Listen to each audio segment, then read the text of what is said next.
copain Jack Burton, il regarde l'orage bien droit dans les yeux. Et il lui dit... T'es si tocard que tu passerais pour un chef-d'œuvre de l'art moderne. Madame, je n'écrirai rien sur ce film, c'est une merde. Merde. Ce sont les gars qui se prétendent normaux qui vous déçoivent. Les dingues, ça ne fait jamais peur.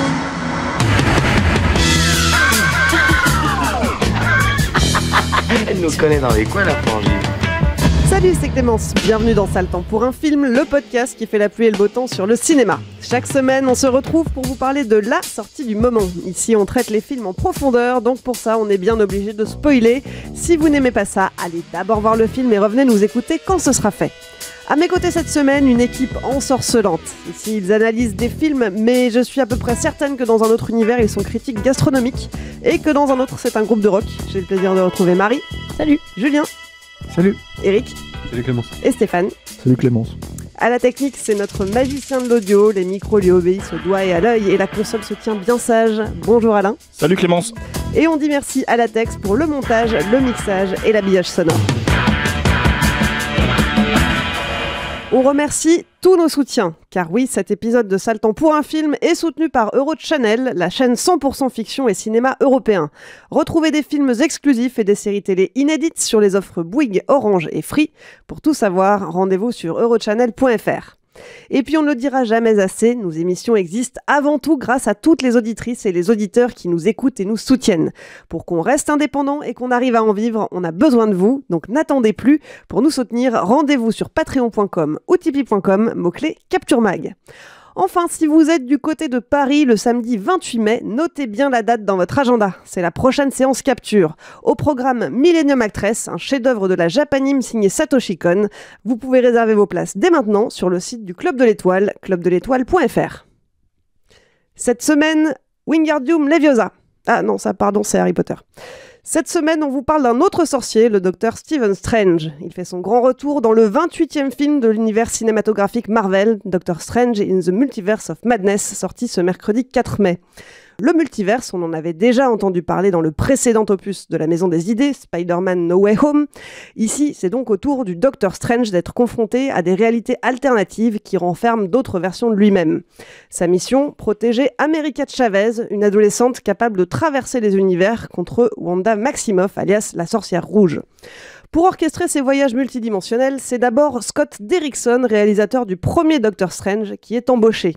Suite à des divergences artistiques avec le studio, il est finalement remplacé par Monsieur Sam Raimi, qu'on n'avait pas revu derrière la caméra depuis 2013 pour le monde fantastique d'Oz. L'histoire, on la doit au scénariste Jed Bartlett et Michael Waldron. Pour Marvel, l'enjeu est important. Avec cette histoire, il s'agit de lancer la prochaine étape de l'évolution du MCU, rien que ça. Alors, est-ce que ce film est à la hauteur de ses ambitions ? Est-ce que la présence de Sam Raimi à la réalisation donne un goût différent à cette production ? En fin de compte, c'est quoi votre météo ? Marie ? Moi, c'est un peu de pluie, beaucoup d'orage, une petite éclaircie, puis un nouveau pluie, orage, une toute petite éclaircie. Je sais pas, un temps breton, un temps de multiverse, enfin voilà. Un temps mitigé ? Voilà, très très mitigé. Eric ? Un soleil halogène, mais pas beau. Ah oui, je vois, ce soleil qui tape bien et qui est assez désagréable. Ok. Stéphane ? C'est difficile à dire. Allez, je vais dire une tempête électromagnétique. J'en sais rien, quoi. Ouais, bon, on peut se le permettre, la thématique. Allez. Julien ? Un ciel tout blanc avec des tout petits morceaux de ciel bleu qui percent. Intéressant. Bon, bah, ça nous change du temps mi-figue, mi-raisin ou de la météo mitigée, au moins. Allez, vous allez nous expliquer pourquoi tout de suite. Marie, est-ce que tu veux commencer ? Oui, je veux bien. Donc moi, j'avais un peu dit que je voulais plus trop voir les Marvel et en tout cas plus forcément faire d'épisodes dessus. Mais bon, là, c'était Sam Raimi, donc je pense que c'était un film que j'attendais, mais que je redoutais, on va dire, surtout.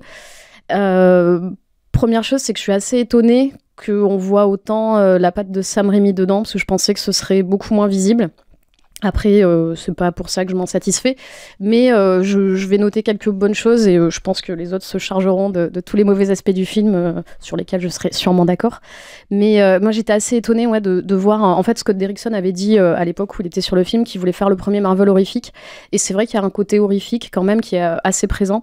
Il y a des plans vraiment à la Sam Raimi, tous ces plans débulés, tous ces plans sur les portes qui claquent. Ça rappelle évidemment Evil Dead et Drag Me to Hell. Donc il y a des petits moments comme ça qui sont sympas, les moments de possession de Wanda, les moments où elle est enfermée dans sa prison et elle essaie de sortir par les reflets, donc avec sa main qui sort des miroirs ou des flaques d'eau. Il y a des moments comme ça qui sont un petit peu horrifiques et qui sont un petit peu sympas.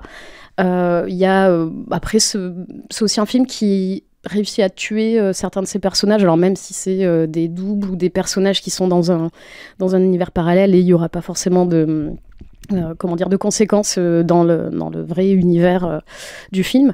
Mais voilà, moi j'étais quand même assez étonnée de voir quelques passages comme ça qui m'ont fait dire oui, c'est du Sam Raimi. Alors évidemment, je suis immensément triste qu'il revienne avec ce genre de film. Je note aussi évidemment le petit caméo de Bruce Campbell qui, moi, me fait toujours plaisir.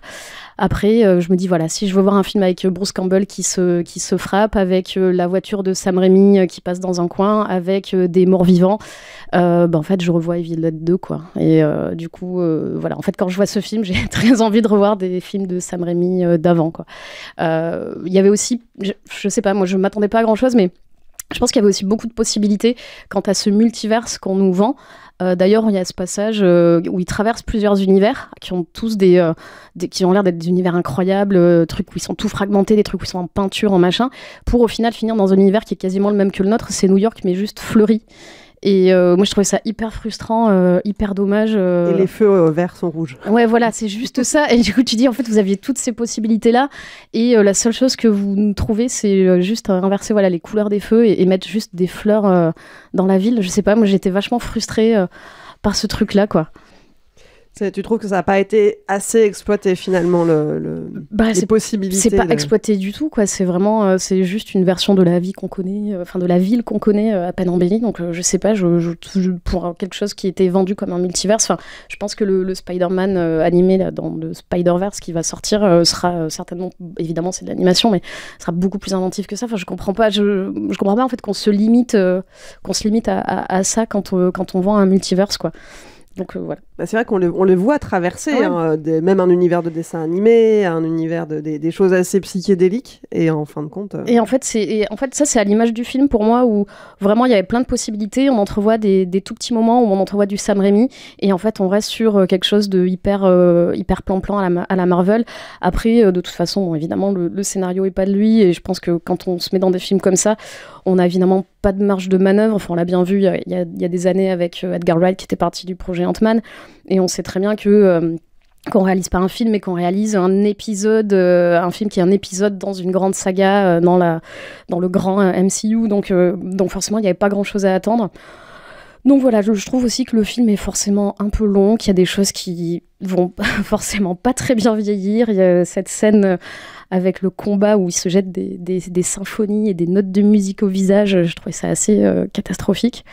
Et il y a plein d'autres choses qui vont pas, mais je pense que je vais laisser les autres. Je suis d'accord avec ce que tu dis. Il y a un problème tout bête. Déjà, quand on commence le film, la scène d'intro, elle est vraiment très très moche. On a l'impression de se retrouver sur un jeu Mega Drive. Genre les premiers Sonic, c'est vraiment très très laid. Ça introduit un personnage America Chavez, là, qui va en 2h30 jamais être charismatique une seule fois. Et puis il y a aussi un autre problème tout bête, c'est que ce Doctor Strange là, moi je suis pas très familier des Marvel, mais j'avais vu le premier, d'ailleurs, que je trouvais que c'était pas le pire, mais il faut quand même me le vendre, et en fait ils le vendent pas. C'est-à-dire que ce type là, il y a rien qui travaille l'empathie avec le spectateur. Donc moi j'ai commencé le film en le trouvant pas sympa, et j'ai terminé le film en le trouvant pas sympa. Donc en fait la marge de manœuvre et de réussite du film, elle est vachement dépendante de ça. Puis après, l'horreur de ce film-là, je pense, c'est vraiment que le scénario, on a l'impression que c'est deux types sous coke qui se connaissent pas, qui écrivent chacun une version du script, et qui à la fin en fait essaient de rassembler le script. Donc du coup ça marche pas, donc ils édictent des règles d'univers en univers. En fait c'est un film qui est extrêmement bavard au niveau des règles que ça édicte, et il y en a aucune que tu retiens, parce que c'est comme quand dans un James Bond, quand le méchant explique son plan, on l'écoute pas parce qu'on sait que très bien que c'est pas très important pour suivre le film. Et du coup, en fait, c'est très très plat. Ce qui est intéressant, malheureusement, c'est contre le film, c'est que ça m'a montré en fait comment ces films-là sont écrits. Et là où en fait, parce que moi j'aime bien ça, les blockbusters populaires quand même. Et là où en fait, avant ou dans d'autres films, il y a quand même une tension qui mène à une scène d'action, une présentation, des choses qui vont crescendo. Là, on sent qu'il y a un cahier des charges où en fait, toutes les 5 minutes, il faut qu'il y ait une scène d'action. Du coup, c'est vraiment, vraiment épuisant. Voilà. C'est ce que j'ai trouvé avant toute chose. Alors, ce que tu disais sur le scénario, ça vient peut-être du fait qu'il y a les deux scénaristes, donc Jed Bartlett dans un premier temps, c'est Michael Waldron qui lui a succédé. Ils n'ont pas travaillé ensemble. Il a repris la suite. Il a été chargé de réécrire le script. Waldron, c'est l'auteur de la série Loki. Donc, c'est pas sa première incursion chez Marvel. Et je crois qu'il a été chargé de réécrire le script au moment où Sam Raimi est entré en égo pour reprendre la réal. Il a fini peut-être. Non, je peux pas couper le truc de. Mais c'est marrant parce que je veux juste rebondir là-dessus parce que Loki, je suis peut-être le seul à avoir vu la série ici et Loki joue déjà sur la question. C'est pas le multiverse, mais joue déjà sur des réalités parallèles comme ça et tout. Sauf que la série qui est pas bien, moi je trouve par ailleurs, mais par contre là-dessus, elle va beaucoup plus loin. C'est-à-dire qu'au bout d'un moment, tu te retrouves avec plein de Loki. T'as un Loki par exemple qui est joué par Richard Grant, qui a le costume du personnage dans la BD, qui est un peu cheap quoi, et qui joue comme une espèce d'acteur shakespearien. Et t'as un Loki crocodile aussi ou des trucs comme ça. Bon, ça va pas très loin, mais au moins c'est vrai qu'ils vont un peu plus loin que là dans ce truc du multiverse. Et tu parlais, Marie, du film d'animation, mais ils l'ont déjà montré en fait dans le précédent ce qu'ils avaient fait. C'est-à-dire que tout simplement, ils avaient repris des codes de genre très marqués, ce qui vient aussi du comics d'ailleurs, par ailleurs. Voilà. Après, du coup, j'enchaîne sur mon avis. Clément, je te laisse diriger. Tout à fait. Je peux placer juste le fait qu'effectivement, c'était quelque chose d'annoncé très clairement, que le film allait être connecté à la fois à WandaVision, la série dont on a parlé dans Wheel of Series. On avait fait on avait fait une collection dessus, de Loki et évidemment du Spider-Man de l'épisode précédent. Oui, après, le truc, c'est que... Moi, je ne suis qu'un homme et quand je vais voir un film, j'ai mon expérience devant le film est extrêmement conditionnée par mon état d'esprit au moment d'aller voir ce film, c'est-à-dire par ce que j'ai vu, ce que j'ai pu attendre et tout. J'aurais vu ce film-là, je pense, il y a 1 an. J'aurais pas eu la même perception du spectacle que j'ai vu que là avant-hier quand on l'a découvert. Moi, quand j'y suis allé, j'étais excité, j'avais hâte d'y aller, mais juste pour la bande-annonce d'Avatar. Mais ça, je m'en suis rendu compte après, en fait. C'est-à-dire que tout à coup, je me suis dit, mais attends, je vais voir un Sam Raimi aussi. C'est-à-dire que je suis tellement saoulé, en fait, des Marvel, j'en ai tellement marre. Et pour le coup, je les vois quasiment tous, notamment pour Saltan. J'en ai terriblement ras-le-bol. Et puis en plus, le truc, c'est qu'on avait vu la bande-annonce qui était vraiment pas folichonne. Il y avait un extrait qui était vraiment, tu te dis, oh là là, qu'est-ce qui se passe, quoi. Et puis, t'as eu tous les trucs où on te dit, il y a plein de reshoots, surtout après Spider-Man Into the Spider-Verse, c'est ça le dernier truc c'est No Way Home. No Way Home. Ouais, c'est ça, pardon. Qui est tout pourri, là, que je trouve. Et bref, et tout ça on fait que j'avais complètement lâché l'affaire, en fait. Pour moi, j'allais voir j'allais devoir me farcir un nouveau Marvel, quoi, ce qui est toujours très pénible. Et je me suis farci un nouveau Marvel, faut pas se mentir là-dessus, c'est-à-dire que le film est écrit avec les pieds, quoi. Je veux dire, Eric a parlé de ces scènes bavardes où on t'explique les règles, mais c'est même pas... Ce qui est incroyable, c'est la façon, par exemple, qu'ils ont de mal résoudre chaque conflit. Les trucs où ils cassent les règles, en fait. Tu parlais, Marie, je crois, de la séquence des reflets avec Wanda. La façon qu'ils ont de résoudre cette scène, mais c'est ridicule. C'est que des trucs comme ça, en fait, quoi. Et puis, effectivement, la présentation des nouveaux personnages. Et puis ça, je vais en reparler après, mais je pense qu'il y a un problème avec l'introduction des nouveaux personnages aujourd'hui chez Marvel. Mais voilà, tu les comprends pas, tu sais pas d'où ils viennent. Je crois... Alors, sur le personnage d'America, il est évoqué qu'elle a 2 mamans, en fait, c'est ça. Mais je crois qu'en fait, je pense que le film aussi a un peu pâti de ça, c'est que le film est quand même blacklisté en Chine... Et je crois que c'est aussi le cas dans les pays arabes, un truc comme ça, parce que justement elle a 2 mamans. Et qu'ils ont insisté là-dessus, ce qui est tout à leur honneur, par ailleurs, mais voilà, ils ont c'est à leur honneur, mais c'est une scène. Non, mais justement, je pense qu'ils ont coupé le truc, en fait, parce que c'est assez incompréhensible. Enfin, moi, je trouve ça assez incompréhensible. Donc, je me suis farci un Marvel. C'est très long. Enfin, je veux dire, après, j'ai regardé la durée du film. Ça fait 2h05 avec un générique comme ça. C'est vraiment long. Je me suis dit, putain, c'est pas possible. J'ai eu l'impression de voir un film de 2h30. J'en avais vraiment ras-le-bol. Mais, et c'est là, en fait, où je remets en avant mon conditionnement quand je suis allé voir le film. En fait, je me suis rendu compte de 2 choses. Je me suis rendu compte en le voyant que, ah mais merde, c'est réalisé par Sam Raimi, et que ça faisait 9 ans que j'avais pas vu de Sam Raimi, et que les morceaux en fait de Sam Raimi qui restent, alors parfois c'est juste effectivement un plan, une façon de filmer, d'appréhender l'action et tout, mais il y a quand même des scènes en fait. Et à tel point que j'ai eu au bout d'un moment l'impression, alors les lignes ne sont pas aussi bien délimitées que ça, je vais sortir là une analyse un peu de critique, un peu poussive, mais il n'empêche que j'avais l'impression de voir effectivement 2 belligérants, avec d'un côté Doctor Strange qui serait en quelque sorte le légataire du studio Marvel, et de l'autre côté Wanda qui serait en quelque sorte le légataire de Sam Raimi, et que je voyais les deux lutter. Et que moi, quand je voyais Wanda, il y avait plein de trucs qui me plaisaient.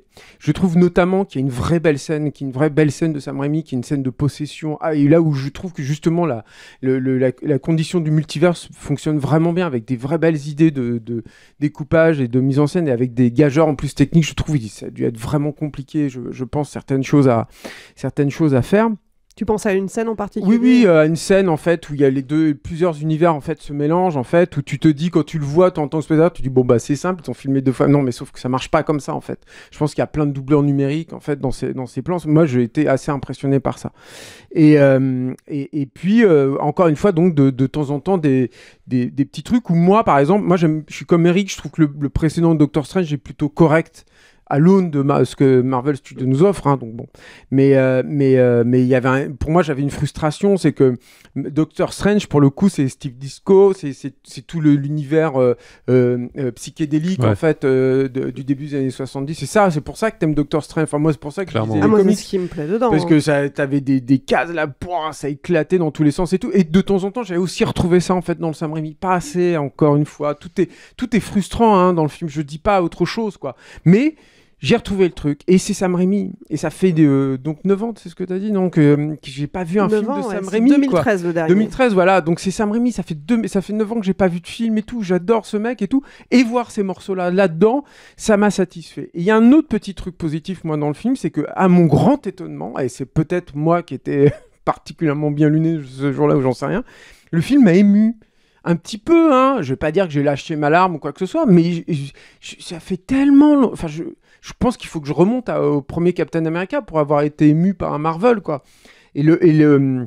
Et si j'ai été ému surtout par Wanda, encore une fois, un tout petit peu par Doctor Strange, avec une ligne de dialogue qui est assez bien vue, je trouve, avec le personnage qui est joué par Rachel McAdams, qui est un personnage aussi que je trouve, il arrive à rattraper un peu aussi Sam Raimi. Et il faut se souvenir que Rachel McAdams était pressentie pour jouer dans Spider-Man 4, quand elle devait jouer... elle jouait quel personnage, Stéphane, tu te souviens pas? Je sais plus ce qu'ils bon, bref, et je pense qu'ils ont une histoire, en fait, tous les deux, et j'ai eu aussi l'impression que Sam Raimi se rattrapait aussi avec cette comédienne qui était...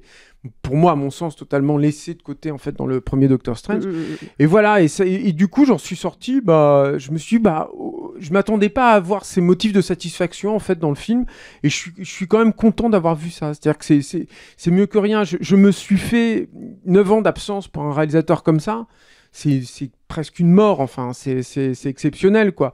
Et moi, je m'étais fait à l'idée que je reverrais pas de film de Sam Raimi pour X ou Y raison, hein, et du coup, le revenir comme ça et tout, voilà, moi, j'ai été assez content. Je voulais juste conclure, hein, parce que j'ai été très long, je le sens encore une fois, mais sur un élément aussi qui me semble problématique chez Marvel. Alors, apparemment, les premiers chiffres sont bons, mais j'ai quand même un truc, moi, c'est que je pense qu'ils ont tellement ouvert les vannes, en fait, dans leur multiverse et tout, où basiquement, tu peux plus avoir de personnages qui meurent. Là, ils te font mourir des personnages très importants, par exemple, dans le truc Marvel, mais tu te dis, en fait, j'en ai rien à foutre, ils vont aller en retrouver un, et machin. Je pense qu'ils ont tellement ouvert les vannes avec ça pour se permettre tout et n'importe quoi qu'au bout d'un moment ça va avoir un vrai effet néfaste chez les spectateurs. Il n'y a plus d'enjeu quoi en fait. Plus du tout. C'est incroyable. C'est amusant ce que tu dis parce que justement c'est quand même quelque chose qui est dit explicitement dans le film. Attention, si tu traverses trop les multivers, ça va finir par s'effondrer. Ouais. Tu vas finir par l'impression qu'ils parlent de Marvel. Et finalement, est-ce que c'est pas ce qu'ils vont faire? Exactement. J'ai eu la même réflexion que toi. Effectivement, je trouve que c'est tout à fait différent sur ce qui se passe. Et l'autre truc aussi que l'autre réflexion que je me suis faite, et ça rebondit un petit peu sur ce qu'Eric disait sur le personnage d'America, c'est que finalement, leur tête de gondole, leur tête d'affiche, ils les ont déjà exploitées, ils ont déjà réglé leur compte avec toute la première phase et tout. Et là, ils sont en train de piocher en fait sur des trucs qui sont beaucoup plus récents, il me semble, moins identifiés par le grand public. C'est-à-dire que les lecteurs de comics, c'est quand même une toute petite frange. Elle peut être motrice dans la promotion de ces films-là, avec les réseaux sociaux et tout, mais ça reste tout petit, quoi. Et je me suis dit ça notamment avec la séquence de fin, de la séquence post-générique. Enfin, il y en a deux, comme on sait. Il y a celle classe, après le premier générique, puis celle de fin, là, qui est juste une blague... un peu moins à la con que d'habitude là parce que c'est avec Bruce Campbell, mais du coup en fait et ce qui est marrant c'est que les Marvel la plupart récents je les ai vus en projo de presse et en général dans les projos de presse notamment sur la séquence post-générique ça hurle mais à tout rompre et là personne n'a pipé un mot, rien, mais je pense que personne n'a calculé qui était ce personnage, d'où il venait, pourquoi, et en plus ils ont pris une actrice, est-ce qu'on spoil ou pas qui est l'actrice du coup? Oui, je pense qu'on a tous spoilé à partir du moment où elle a dit que Wanda c'était le méchant, alors que c'est vraiment un des trucs qui est pas du tout dit. Ah si, parce que Wanda était déjà la méchante dans WandaVision. C'est Marlène Jobert. Ça, on va en parler, mais je pense qu'on peut dire oui, effectivement. Mais c'est Charlize Theron, c'est-à-dire qu'ils auraient fait venir Keanu Reeves comme il en est question et tout, ça aurait été autre chose. Mais Charlize Theron, moi j'aime beaucoup Charlize Theron, mais la meuf, elle a fait l'équivalent des TV là pour Netflix. Enfin, elle est dans Fast and Furious déjà. Pour moi, c'est un non-événement qu'elle rejoigne Marvel. Enfin, je sais même pas si ça avait été annoncé ou pas, quoi. J'en sais rien. Je m'en fous, en fait. Alors, le personnage qu'elle incarne... Oui, non, mais d'accord. Mais enfin, je veux dire, elle représente rien, cette nana, aujourd'hui, je trouve. Tu vois, c'est pas une mauvaise actrice, quoi que ce soit. Et du coup, en fait, je me suis dit, ces deux trucs-là conjugués... Je sais pas, c'est-à-dire que Shang-Chi, Les Éternels, c'est des films qui n'ont pas fait école, quoi. Tu sens bien que ça n'a pas existé. Ils n'ont pas vraiment perdu d'argent là-dessus. Même sur les Éternels, c'est discutable et tout. Mais là, tu te dis, bon, j'attends de voir comment le film va être reçu et tout, mais c'est touchy. Et tu vois, le truc sur le multivers, aussi, les personnages qui font revenir, en plus, ça a été spoilé et tout. Est-ce que ça va vraiment faire triper les gens? Je les ai pas vus triper en fait pour l'instant et ça m'a étonné en fait. Voilà. Alors moi je l'ai vu au Rex hier soir et donc c'était la séance avec toutes les personnes qui étaient vraiment fans, qui étaient là pour la sortie et ça criait quand même pas mal dans la salle à chaque fois qu'on a vu une des grandes figures de l'univers apparaître. Quand on voit le professeur Xavier, quand on voit cette autre version des Avengers d'un autre univers, ça oui, mais ça, c'est des gens qui sont acquis. Tu vois, moi, j'ai vu Les Animaux Fantastiques 3 avec des Potterheads et ça gueulait aussi beaucoup. Ouais, et le film, tu vois bien qu'il a pas d'écho, que ça fait pas vibrer les gens et tout. Le truc, c'est que je pense que dans le dernier Spider-Man, ils ont fonctionné parce que ça marchait sur la nostalgie, en fait, des spectateurs. C'était une carte à jouer une fois, en fait. Mais ils pouvaient la jouer que cette fois-là. Et là, c'est vrai que, bon, bah, tu vois ça, c'est... En plus, alors bon, donc on spoil tout, mais donc Red Richard, le fait revenir... En fait, c'est une très mauvaise idée parce que tu refais venir Red Richard et tu te dis bon, c'est un bon choix de cast là pour le coup, je trouve c'est intéressant, il a un nouveau costume et tout, puis c'est un personnage hyper important pour le coup. Et puis c'est John Krasinski, ouais, c'est John Krasinski et en fait le faire crever comme ça du coup bah en fait t'annonces rien, enfin je sais pas, c'est bizarre quoi, il existe pas c'est ni le fait que ce soit John Krasinski le problème, ni le fait que enfin si c'est un problème de le faire apparaître comme ça, mais moi à un moment donné tu l'utilises, tu le mets dans un combat et en fait les pouvoirs ils sont pourris. Ah non, alors que c'est quand même un perso super. Red Richards, en fait, il pourrait faire 100 fois mieux que ça. Je dis pas que, tu vois, et en plus, surtout, il faut qu'il se rattrape de 2 adaptations pourries, quoi, des 4 fantastiques. Donc bon, je veux dire, moi, ces scènes-là, ce qui est très bizarre avec ces scènes-là, c'est que pour le coup, c'est vraiment des scènes où, même si j'ai vu des photos où il est sur le plateau, t'as limite l'impression que c'est pas Sam Raimi qui les a réalisées, tellement elles sont pétées, les scènes, quoi. Mais vraiment, hein, c'est tout le ventre mou, là, comme ça, du film au milieu, qui est assez infernal. Ah, tu t'es pas dit, moi, je me suis dit que les mises à mort, quand même, étaient, pour du Marvel, j'en avais jamais vu qui avait cette saveur-là. Le truc avec le bouclier qui passe, avec la nana qui... avec Red Richard, justement, qui se fait, partir en lambeaux comme un espèce de ficello. C'est pour du Marvel, c'est original. Oui. Juste pour boucler sur le personnage qu'on voit à la toute fin, dans la scène post-générique, c'est Cléa, qui est un personnage des Defenders. Voilà, juste pour resituer. Super. On est ravis de l'apprendre. Voilà. Non mais je suis trop vieux, ça pointe un truc du doigt, c'est qu'effectivement t'as quelques fans de comics qui vont savoir qui c'est, mais surtout les gens vont se dire bon bah il y a Charlize Theron qui rentre dans le MCU, quoi, tu vois, c'est surtout ça qui va se poser comme ça. Bon, moi tout ça c'est tous les éléments annexes qu'on a l'habitude de voir, voilà. Moi Moi, je vais renchérir en disant juste, mais je pense que tout le monde, déjà les gens qui nous écoutent le savent dans l'absolu, je pense. Les gens qui sont assez micro aussi, je pense que c'est leur cas aussi. Moi, j'ai un rapport extrêmement intime à la base au cinéma de Sam Raimi. C'est-à-dire que vraiment, intime. Ouais, au cinéma de Sam Raimi. S'il te plaît, Julien, ne commence pas à tout désacraliser comme ça, quoi. Je souille tout. Parce que, en gros, si j'ai 3 réalisateurs, en fait, si j'ai un top 3, il en fait partie, Sam Raimi, quoi, vraiment. Et donc, forcément, j'ai le même problème, quoi. Ça fait 9 ans qu'il a pas fait de film. Et du coup, en fait, le voir s'attaquer à Marvel, moi, c'est clair que j'y allais avec la fourche à la main, quoi, en fait, vraiment. Mais en plus, surtout, encore une fois, à plus forte raison, comme le disait Julien, avec ce qu'on a vu dans les bandes annonces, quoi. Après, c'est vrai que, comme le dit Marie, voilà, en fait, on reconnaît Sam Raimi. Mais, en fait, pourquoi est-ce que je suis pas satisfait en sortant du film ? Parce que j'étais mal luné ? Non, je pense pas que ce soit une question d'être bien luné ou mal luné. Je pense que c'est vraiment... Non, je pense que j'ai vraiment un problème avec le fait que, en fait, ça m'intéresse pas, en fait, aujourd'hui, dans ce système-là, qu'on aille chercher Sam Raimi, pour le coup, en fait, de la même manière qu'on est allé chercher Tobey Maguire dans l'épisode précédent, dans Spider-Man No Way Home, ou là je sais pas, Charlize Theron, ou en fait, cette simple idée qu'on aille chercher Sam Raimi pour lui dire tu vas nous faire du Sam Raimi, Sam Raimi, on a adoré Evil Dead, fais Evil Dead s'il te plaît, toutes les 10 secondes, tu vois. Moi, à un moment donné, j'aime Sam Raimi pour Evil Dead, oui, j'ai découvert Evil Dead, tu vois, c'est les premiers films que j'ai vus de Sam Raimi, je suis un énorme fan d'Evil Dead 2, par exemple. Pour moi, c'est un chef-d'œuvre, mais vraiment, et je pèse mes mots, quoi. Et le truc, c'est que j'ai pas envie qu'il fasse ça. Je vais prendre l'exemple du caméo de Bruce Campbell. J'adore Bruce Campbell, hein, évidemment. Mais quand tu prends les caméos de Bruce Campbell dans les Spider-Man, c'est des caméos originaux. C'est-à-dire que, en fait, en gros, il fait le con, il va présenter un match de catch, ou alors il va, emmerder Peter Parker quand il arrive en retard, en fait, à la séance la représentation de sa petite amie, ou alors il joue le maître d'hôtel français avec délectation. Là, en fait, ils vont chercher Bruce Campbell qui commence à ressembler à un vieux papa maintenant, faut le dire aussi, il a 60 et des brouettes, quoi. Et on lui dit, tu sais ce que tu vas faire ? Tu vas te taper sur la gueule, pourquoi ? Parce que comme dans Evil Dead 2, tu vois, donc en fait, ça va être trop cool, en fait, tu vois, tous les fans de Sam Raimi sont contents parce que, regardez, c'est du Sam Raimi, tu vois, il se tape sur la gueule. Bon, moi, j'ai newsflash, en fait, quand je regarde la série H vs Evil Dead, dès que c'est plus réalisé par Sam Raimi, c'est plus du Sam Raimi pour moi. En fait, c'est aussi bête que ça. C'est-à-dire que t'as beau avoir Bruce Campbell, t'as beau avoir le fusil coupé, t'as beau avoir sa main et tout ça, etc., le chainsaw, tout ce que tu veux. Non, si c'est pas réalisé par Sam Raimi, si c'est pas vraiment en fait une idée qui vient de lui, qui émane de lui, ça n'a aucun intérêt. Et là, c'est ça le problème, c'est que j'ai l'impression en fait qu'il y a quelqu'un qui met sa main dans le cul de Sam Raimi, qui lui dit vas-y fais ça, fais ci, fais ça. Et en fait, au bout d'un moment, donc ça serait bien que tu débules ta caméra, mais attention, hein, pas toute la scène, hein. Juste un tout petit peu, tu vois. Ça serait bien que là, tu mettes un POV, tu vois, un point de vue, en fait, de ta créature. Mais attention, hein, parce qu'on sait pas si les gens, ils comprennent la mise en scène dans ce truc-là, tu vois. Et donc, d'un seul coup, la caméra, elle bifurque, et en fait, il te montre bien que quelqu'un est en train de regarder dans la pièce pour que tu comprennes bien que le POV que t'as vu, c'était un mouvement de caméra. En fait, c'était pas qu'un mouvement de caméra, c'était quelqu'un qui regardait au cas que t'as pas compris, tu vois. Donc, t'as que des trucs comme ça, en fait, quand t'es en train de regarder les films, où t'es en train de te dire, mais, en fait, vous êtes allé chercher Sam Raimi, vous lui avez demandé de faire un tout petit peu des trucs, et c'est purement cosmétique. Ça va pas plus loin que ça, quoi. Et du coup, moi, je peux pas je suis désolé, mais je sors de là, et il n'y a pas, en fait, un seul moment donné où j'ai l'impression d'être dans l'intensité de ce que Sam Raimi raconte en général, en fait, quand il raconte de cette manière-là.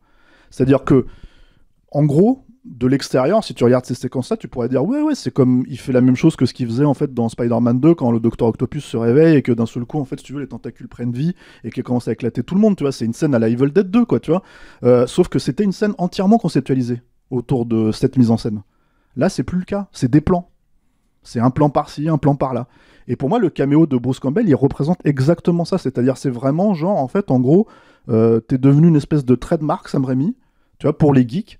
Et en fait, on sait ce que t'as fait pour le langage qu'on utilise, hein, puisque c'est ce qu'ils utilisent, Marvel. C'est ce langage-là qu'ils utilisent maintenant depuis 20 ans, tu vois.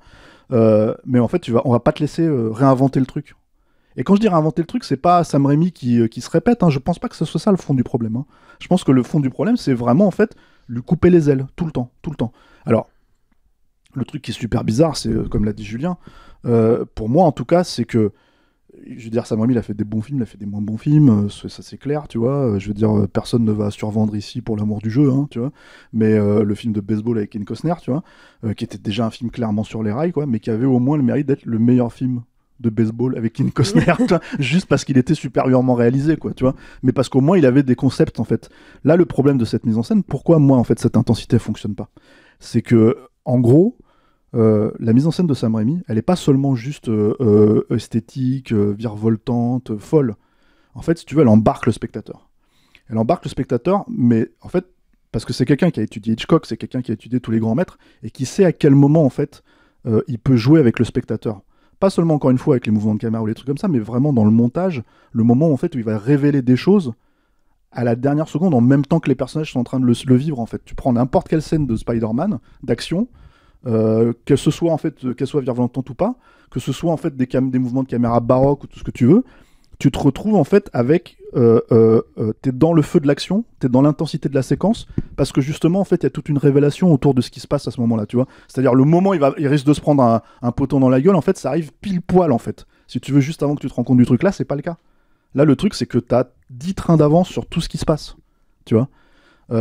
Donc, en fait, en gros... voilà, enfin de temps en temps, effectivement, il y a la caméra qui se penche. De temps en temps, il y a un truc, mais en fait, tout ça, c'est purement, c'est pas du tout fait pour, c'est purement fait pour dire, regardez, en fait, vous voyez, on n'a pas coupé les couilles de Sam Raimi, tout va bien en fait. Revenez voir le prochain film parce que le prochain film, on vous donnera telle autre saveur, quoi. Et moi, je m'en fous moi quand c'est Scott Derrickson, tu vois. C'est-à-dire que en fait, le nivellement entre guillemets par le milieu de Marvel. Bah, si c'est pour faire un meilleur film de Scott Derrickson que tous les autres films de merde qu'il a fait auparavant, bah tant mieux pour lui.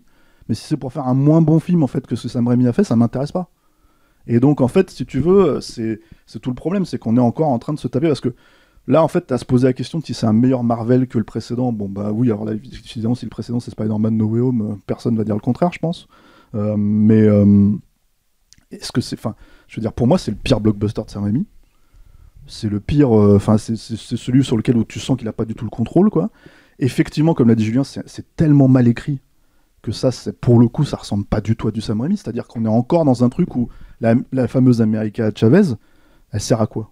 Comme l'a dit en fait Eric, elle sert à rien, mais juste en fait à un moment donné, elle est la clé pour le multiverse de je sais pas quoi, tu vois. Ok, donc on va l'utiliser, hop, tu vois, on la met là, et puis en fait, si tu veux, bah en gros, les enjeux, c'est alors tel bibelot qu'on va trouver dans tel univers, va nous permettre de revenir pour faire une incantation dans cet univers-là, pour ensuite écrire un machin pour... Et en fait, si tu veux, tous ces enjeux-là, au bout d'un moment, moi, je m'en fous, en fait, quand je suis en train de regarder un truc comme ça. J'ai envie de dire, mais créer des scènes marrantes, créer des scènes fun, en fait, avec tout ça. Non. C'est de la surexplication écrit par les trous de nez, mais ça, pour le coup, comme tous les autres Marvel, quoi. Tu vois, vraiment, quoi. Donc, du coup, et ça, voir Sam Raimi pas se contenter, parce que je pense qu'en fait, il fait ce qu'il peut, quoi, tu vois. Ça fait mal au cul. Moi, disons que, si tu veux, si Scott Derrickson, il s'est barré pour des différences créatives, ça fait un peu chier que Sam Raimi l'accepte, tu vois. C'est un peu c'est un peu là où moi j'en veux pas forcément à Sam Raimi, hein, ça fait 9 ans qu'il fait pas de film, etc., mais je peux pas me contenter de ça. Je peux pas me dire il y a un truc cosmétique, il y a écrit Sam Raimi sur le truc, donc tout va bien, en fait, c'est un Sam Raimi. Je peux pas. C'est plus fort que moi, quoi. Donc il y avait un peu d'orage dans ta météo quand même, hein. Bah tu sais en fait pourquoi je dis tempête électromagnétique, c'est que tu sais quand tu regardes une scène de Darkman où t'as le Darkman qui s'énerve tout seul et que la caméra rentre dans l'œil, tu vois, et que d'un seul coup en fait tu montes les synapses de son cerveau et tout est en train de péter. Bah c'était moi en fait pendant le film, tu vois. C'est-à-dire je reste calme en apparence dehors là, mais en fait à l'intérieur j'étais en train de me dire mais c'est pas possible, je peux pas me contenter de ça, quoi. Ça me gonfle. Et tu restes pas tant calme que ça en apparence. Non, mais en sortant du film, tu vois. Non plus. Non, mais ceci dit, tu vois, je veux dire, ça a l'air de marcher sur une frange du public qui connaît Sam Raimi. C'est-à-dire, ça a l'air de marcher sur une frange du public qui dit si, c'est du Sam Raimi. C'est quoi le problème et tout, regardez, il y a la caméra qui se penche ou je sais pas quoi, tu vois. Sauf que le truc, si tu veux, c'est que moi, on me l'a sorti à la sortie de la Projo, hein, tu vois. Et j'ai fait, je le salue, c'est Philippe Gage, il nous écoute, donc voilà, tu vois. Mais pour moi, non, je peux pas me satisfaire de ça. Tu vois, je peux pas. En fait, Sam Raimi, comme je le dis, c'est un top 3 pour moi réalisateur, tu vois. Donc il est pas censé faire. Je veux dire, déjà quand il fait pour l'amour du jeu, ça fait un peu chier, tu vois. Mais bon, là, si c'est pour faire un truc qu'il est censé savoir faire et en fait qu'il est censé expliquer à tout le monde, en fait, qu'il peut le faire mieux que n'importe qui chez Marvel et que tout le monde lui dit non, Coco, reste dans ton coin et fais tes petits trucs, fais-nous Evil Dead là, c'est rigolo, Pépé. Tu vois, donc ça fait chier. Franchement, ça fait chier. Donc non, moi je peux pas me satisfaire de ça. C'est vraiment. Bon, je l'ai dit 15 fois, je peux pas me satisfaire de ça. Voilà, est-ce que tu penses qu'il y a des choses à garder quand même dans le film? Bah, en fait, si tu veux, c'est marrant parce que Julien, il a été un peu touché par. Alors, je pense pas qu'on parle de la même scène pour le coup. Il a été un peu touché en fait par le personnage de Wanda. Moi déjà, j'ai un premier problème avec le personnage de Wanda. J'ai pas compris moi il me semblait que l'arc était réglé en fait dans la série, mais bon apparemment non, tu vois, il fallait réactiver le truc. Donc moi il me semblait qu'on avait bien réglé on avait bien mis un petit nœud autour de l'histoire en fait de Wanda et on allait passer à l'étape suivante. Non, apparemment elle est encore dans son truc, donc ok. Bah non, en fait enfin bref.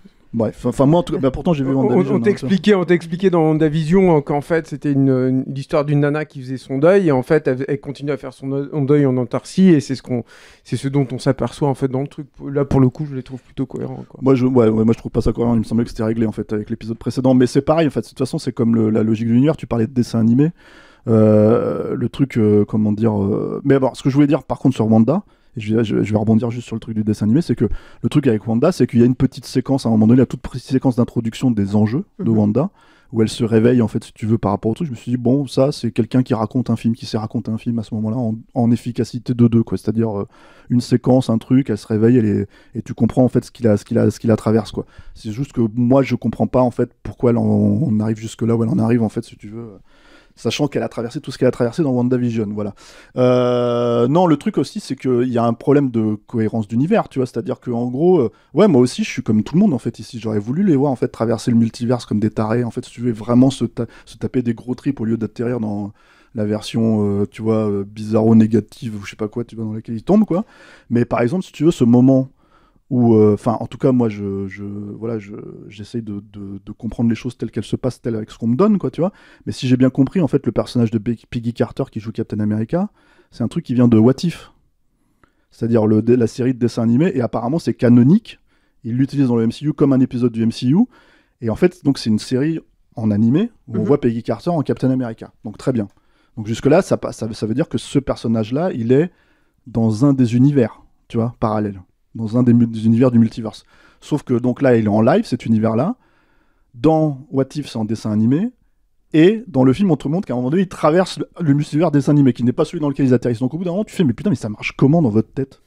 Sans déconner, là, expliquez-nous en fait quelles sont vos putains de règles qui marchent plus, là, tu vois ce que je veux dire ? Donc en fait, c'est que des trucs comme ça. C'est qu'au bout d'un moment, la problématique de tous ces films-là, c'est que vous parliez du fait que ça allait s'écrouler sur soi-même, mais c'est surtout que ça s'auto-efface en fait au fur et à mesure. De temps en temps, il y a, en fait, la seule cohérence, c'est d'être, comment dire, de faire un clin d'œil. Tu vois, tiens, tu te rappelles, t'as vu cet épisode là en bouffant une pizza il y a 3 mois, hop, on te fait un clin d'œil, tu vois. Et Sam Raimi, il est utilisé exactement de la même manière en fait. C'est-à-dire, tu te rappelles quand t'avais 20 ans que tu t'es tapé Evil Dead 2, bah regarde, Bruce Campbell il fait la même chose là, tu vois. C'est quand même un Sam Raimi, non ? Tu fais ouais, d'accord, merci monsieur, au revoir. Donc voilà, moi ça me, comment dire, j'en veux beaucoup à Marvel, beaucoup plus qu'à Sam Raimi évidemment, mais comment dire. Écoute, si ça lui permet de faire autre chose. Mais là, le problème, en fait, pour moi, c'est que c'est la démonstration que ce système-là, il peut casser... Enfin, il peut brider absolument tout le monde, en fait. Si tu brides quelqu'un comme Sam Raimi, qui est quand même une énorme personnalité, un type dont tu reconnais le style à 300 km, quoi, c'est que... Ça, c'est vrai. Hein. Il propose des formules dans lesquelles c'est impossible de faire un bon film. Et puis, surtout, ils perdent quelque chose qui est... C'est assez délicat, en fait, de mettre en scène un magicien avec une cape. C'est chaud, quoi. Et au début, dans le premier, il y avait des références à la vraie magie, à la sorcellerie. Le mec dessinait des sigils avec ses mains. Il y avait des figures géométriques qui apparaissaient. Dans WandaVision, il y a des références à la magie du chaos. Là, plus du tout. Là, c'est vraiment, il fait n'importe quoi avec ses mains. Il change d'univers comme de chemise. Ça sert absolument à rien. Ce qui est dommage, ça me faisait penser à un autre film de super-héros. 2 autres, d'ailleurs. À X-Men 3 et Dark Phoenix. Dans les deux, en fait, il y a un personnage... Les meilleurs. Non, mais vous allez voir où je vais. Bon, peut-être que c'est délirant, mais il y a un personnage de femme qui amène le chaos, quoi, qui est complètement destructrice, le Phénix. Et là-dedans, il y a la même chose. Et ça, c'est une belle idée, en fait. C'est une vraie idée campbellienne, mythologique. Voilà, c'est Kali, quoi. C'est la déesse de la mort. Et tout ce qui est autour de ce personnage-là, il a raison, Julien, est beaucoup plus habité que dans tout le reste du film. Et en fait... Ça aurait été tellement plus simple si ces gens-là voulaient raconter des histoires. Je pense pas qu'ils veulent. Aujourd'hui, je pense que vraiment les scénarios qu'on a sont des business plans pour amener encore d'autres films, pour faire encore plus d'argent. Donc du coup, en fait, il n'y a pas de début, de milieu, de fin, de morale. Il y a pas. Enfin, toutes ces règles-là, elles sont balancées. Et c'est vraiment dommage parce que si c'était axé juste sur ce personnage et sur Strange et qu'ils avaient construit en fait un vrai duo de Mimesis Nemesis, comme il y en a, je sais pas, entre Batman et le Joker par exemple, ça aurait été super. C'est vraiment super, en fait. La clé de ces films-là, elle n'est pas du tout dans la surenchère, en fait. Ces personnages, ils sont déjà dans la surenchère. C'est juste de raconter une histoire simple qui a du sens. En fait, je pense qu'on est déçus, non pas parce que les histoires sont pas assez compliquées, c'est juste qu'elles sont compliquées pour rien et qu'elles masquent du vide. Julien, je te vois qui hoche la tête. Non, je suis tout à fait d'accord avec ce que Eric vient de dire, quoi. J'ai rien d'autre à rajouter, je suis désolé. Bon, on va arrêter le massacre ici. Marie, peut-être que tu as quelque chose à rajouter pour conclure ? Non, pas grand-chose, mais c'est vrai ce que tu dis, Eric. J'ai l'impression vraiment que le personnage de Strange, il est là parce que, enfin, il est là dans le titre, mais en fait, c'est un peu plus le film de Wanda. Moi, j'ai pas vu WandaVision, donc j'ai compris à peu près ce qui s'était passé, du coup. Mais je trouve ça quand même intéressant que son personnage soit développé, que ce soit l'antagoniste du film, parce que moi, je sais pas vous, mais la plupart des Marvel, j'ai aucun souvenir de qui sont les antagonistes, en fait, parce que c'est Monstre Lambda numéro 22, Monstre Alien numéro 34. C'est tout à fait vrai. Et j'ai aucun souvenir, en fait. Et là, du coup, je trouve qu'il y a une vraie empathie sur le personnage, parce qu'on la connaît depuis plusieurs films et séries. Je trouve qu'Elisabeth Olsen, en plus, est vachement bien dans le rôle. Oui, je suis d'accord avec Marie. Oui. Et du coup, je trouve ça quand même intéressant, parce que du coup, c'est pas manichéen, et t'as vraiment une empathie pour le perso, puisque ça a été construit sur toute une série et même quelques années au final. Et du coup, le film tourne plus entre guillemets à son avantage, parce qu'elle a un arc de rédemption, et au final, par rapport à ce que tu disais, Eric, sur Strange, c'est ça en fait, c'est que il est pas spécialement agréable pendant le film, il évolue pas pendant le film, et même si le film porte son nom, j'ai pas l'impression que ce soit vraiment son film, quoi. Il prouve qu'il est gentil par rapport au Strange des autres univers. Oui, c'est pareil, c'est toujours du nivellement par le bas, quoi. Oui. C'est la même chose que quand on dit que le film est meilleur parce que les autres sont mauvais, et là Strange est sympa parce que les autres sont des gros cons. Non, je pense pas, moi, que ce soit parce qu'elle a été développée dans une série dont la qualité en plus discutable, hein. C'est parce que en fait c'est un vrai personnage qui est en tension. Ils sont pas en tension, ces personnages-là. Il était un petit peu Strange au début, parce que dans les trucs d'origine, c'est plus facile d'admettre une tension, mais ils sont pas en tension parce qu'il faut qu'il y ait rien qui dépasse. Or, elle est un peu en tension. Et je pense qu'il y a un autre truc, c'est que pour le coup, il y a une rencontre quand même si elle n'est pas totalement aboutie, mais moi je trouve qu'elle aboutit dans des scènes, c'est déjà beaucoup plus qu'un plan. Entre le fait que Sam Raimi soit le cinéaste de la folie, cette comédienne, et l'arc narratif de Wanda, qui, basiquement, son arc et sa tension, c'est de ne pas réussir à faire le deuil, en fait, de la vie qu'elle aurait dû avoir, puisqu'elle a fait un sacrifice qui était trop gros. Pour le coup, je trouve que c'est une belle motivation. Je trouve que là, pour le coup, ça tient avec l'Avengers, et je donne pas souvent de qualité avec les trucs. Et je trouve que, à mon grand étonnement, hein, d'ailleurs, mais je trouve qu'Elisabeth Olsen a quelque chose, en fait. C'est-à-dire que, j'en ai pas parlé tout à l'heure, mais c'est vrai que cette nana, alors je sais pas si elle a été trafiquée par la chirurgie esthétique et tout, mais elle a du coup un visage un peu squelettique, tout en étant dans des canons de beauté très californiens, si j'ose dire. Et du coup, il y a un truc bizarre, en fait, chez cette meuf, où tu peux te dire des fois, bon, elle est jolie, son charme est joli, puis d'autres fois, elle est horrible, elle est absolument atroce, et puis alors, du coup, ça fait ressortir ses yeux, là-bas, comme les têtes de squelette, quoi, tu vois. Et du coup, elle a une tronche bizarre. Et il y a un autre truc, enfin, que j'avais déjà remarqué, c'est que c'est une comédienne qui, dans certaines circonstances, et c'est pareil, je ne me l'explique pas, parce que je n'ai pas d'affection particulière pour elle, mais déploie une certaine intensité. J'avais vu j'aurais dû réviser mes copies, et je me souviens plus de ce film, mais c'était un truc qui était sorti directement en vidéo, je crois, une adaptation littéraire, un film en costume. Et c'est la première fois où je me suis dit, mais c'est bizarre, elle est intense, en fait, cette meuf, elle a quelque chose et tout, quoi. Donc voilà, c'est vrai que là, et au moins, il y a un petit truc qui se passe. Je fais une parenthèse, il y a un film dans lequel elle est super, qui s'appelle Martha, Marcy et Marlene. Très très bon film, sur une meuf qui réchappe à un culte. Elle est super dedans. Ouais, très bon film. Voilà. Il y a un dernier truc qui est dommage, maintenant que personne ne parle, j'en profite pour dire un dernier truc. Je pense que cette mécanique du multiverse thématique, j'ai une intuition, je suis pas sûr, mais je pense qu'elle devrait être liée à un trouble de la personnalité, à quelque chose où en fait c'est toujours le principe de ces histoires-là, c'est des mindscapes, c'est-à-dire que c'est une personnalité qui évolue dans un monde, et le monde est construit en fonction de ce qu'il doit combattre. C'est des vieux canons de mythologie, de films d'action et de films d'aventure. Et là, en fait, c'est pas du tout lié. C'est-à-dire qu'il n'y a pas la psychologie de Strange, qui est censé être le héros, ou d'America Chavez, absolument rien à voir avec les univers qu'il traverse. Donc ça, c'est aussi un gros problème. Et le film, c'est In Secret, c'est un très mauvais film. N'allez pas le voir. Et c'est c'est ça, c'est très vaguement inspiré de Thérèse Raquin, en fait, de Zola. J'aurais dû me souvenir de ça. Je vais trop le voir. Mais non, c'est pas bien, hein, franchement. Hein. Mais par contre, elle avait un petit truc, voilà, elle ressortait dedans. Et pour moi, c'est une vraie surprise. Hein. Je trouve c'était pas gagné. Et ben, c'est sur cette note positive qu'on va conclure cet épisode. Si vous voulez vous faire votre propre avis, Doctor Strange in the Multiverse of Madness est sorti en salle ce 4 mai. C'est la fin de cette émission, ça veut donc dire que c'est le moment du répondeur. Vous avez vu le dernier Doctor Strange et vous avez des choses à dire. Ça tombe bien, on a très envie de vous entendre, même si vous n'êtes pas d'accord avec nous, surtout si vous n'êtes pas d'accord avec nous. Pour ça, c'est très simple, enregistrez un message vocal et envoyez-le sur notre mail saltempourlerépondeur@gmail.com. On le passera dans la prochaine émission. La semaine dernière, on vous parlait d'un talent en or massif avec Nicolas Cage. Alors vous, qu'est-ce que vous en avez pensé ? On écoute ça tout de suite. Salut Capture Max, c'est Jérôme. Mon avis sur un talent en or massif, c'est que Stéphane Moïsaki, c'est un salaud. Il a volé tous mes mots.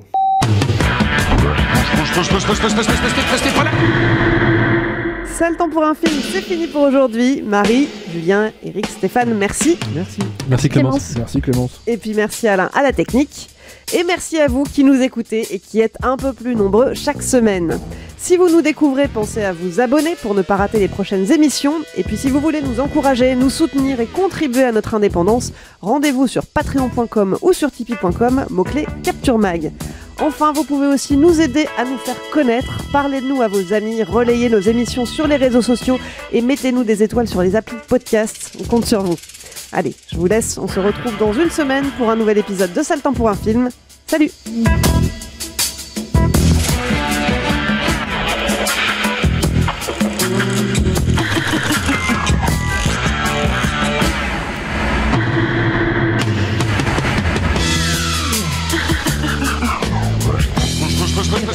Restez pas là, il n'y a rien à voir, dégagez!